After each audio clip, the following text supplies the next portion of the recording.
Inflation has evolved closely along the trajectory set by the monetary policy stance, with unfavorable base effects on the ebb and benign prices of fruits and vegetables and crude oil. The January 2016 target of 6% should be met. Going forward, under the assumption of a normal monsoon and the current level of crude oil prices and exchange rates, inflation is likely to be inertial and around 5% by the end of fiscal 2016-17.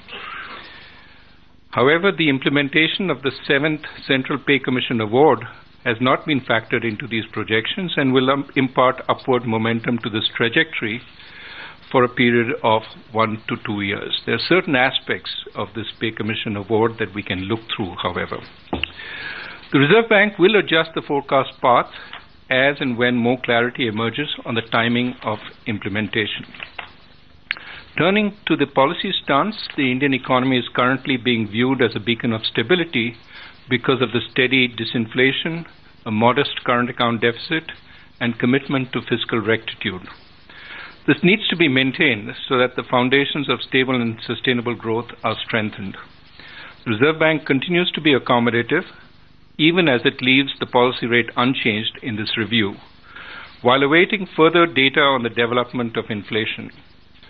Structural reforms in the forthcoming union budget that boost growth while controlling spending will create more room for monetary policy to support growth, while also ensuring that inflation remains on the projected path of 5% by the end of 2016-17.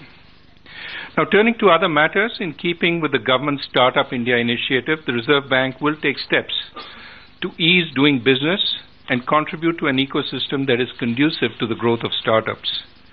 These measures, which we'll announce shortly, will create an enabling framework for startups receiving foreign venture capital, will also allow differing contractual structures embedded in investment instruments, allow differing receipt of consideration for transfer of ownership, create facilities for escrow arrangements, and simplify documentation and reporting procedures, some of which are already in place.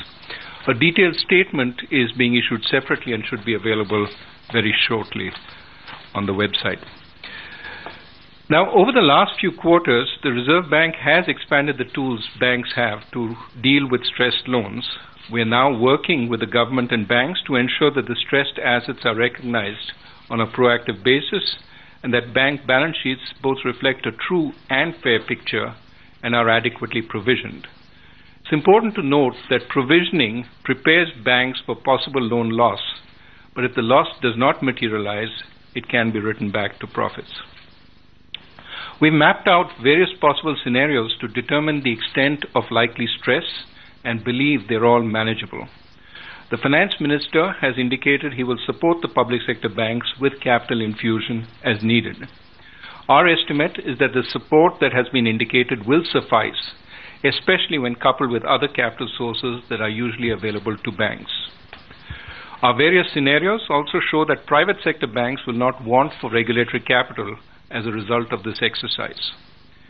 Finally, the RBI is also working on identifying currently non-recognizable capital that is already on bank balance sheets, such as undervalued assets.